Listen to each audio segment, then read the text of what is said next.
Kua mai te karapu whutupāoro o Ruatoki ki runga te mautere o Matakana. A kua tau te wairua o ngā kai tākaro I tēnei wā, engari a kune he pakanga nui kei te haere mo te taonga whakamaumaharatanga o Ed Harawira. Mo wate wato te kāinga nei ki te whawhai, ki te pakanga, te aha, ke rane, te tuki kia tūhoi. Tō rātou haere, e hara tēnei te mea tuatahi wānganui a mātou me rātou. He maha ngā tuki ngā.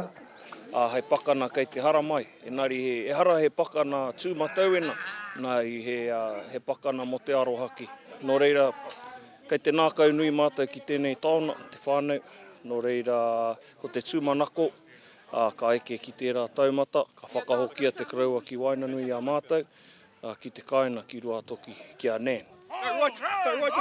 Kua mitu I ngā whakaharatau mō ngā tīma nei, ue tākaro whutupōro ana te nuinga o enei kai tākaro, ki ngā whakataitai, ki tō rātou nā rohe. A lot of the boys from here actually whakapapa to both sides, so you'll see some of the boys who actually live in Ruatoki come play for the island and vice versa, so always try to take each other's heads off. Come for the main kaupapa, to tautoko our kraua, our trophy over there, so we're here to represent and do our kraua proud, so that's the main kaupapa for us. E hara tēnei te mea tuatahi wānganui a mātou me rātou.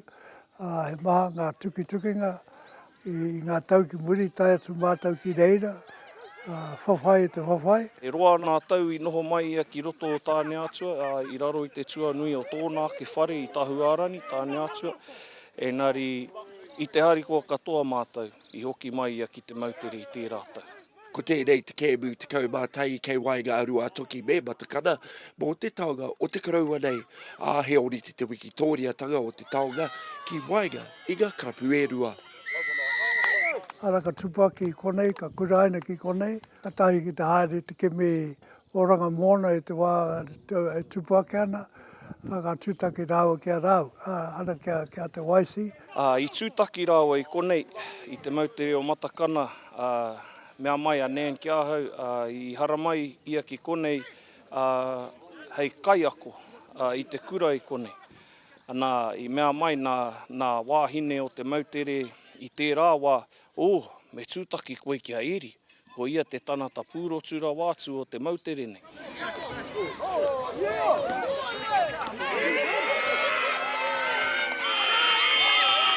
Ka tupake ai tō rāua whānau ki roto o tūwhare toa.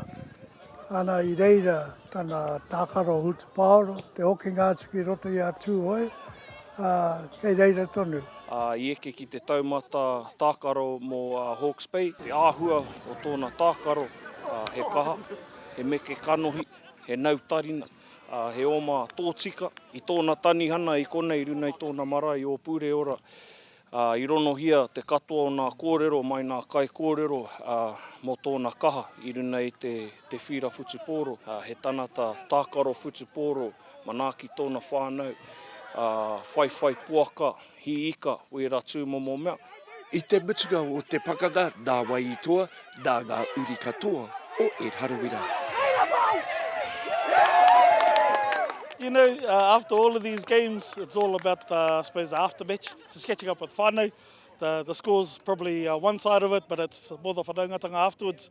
It's the win on the day. Wasn't the way that we wanted to go for the boys, but I guess that's just Māori rugby for you, eh? At the end of the day, there's always got to be a winner and there's always got to be a loser.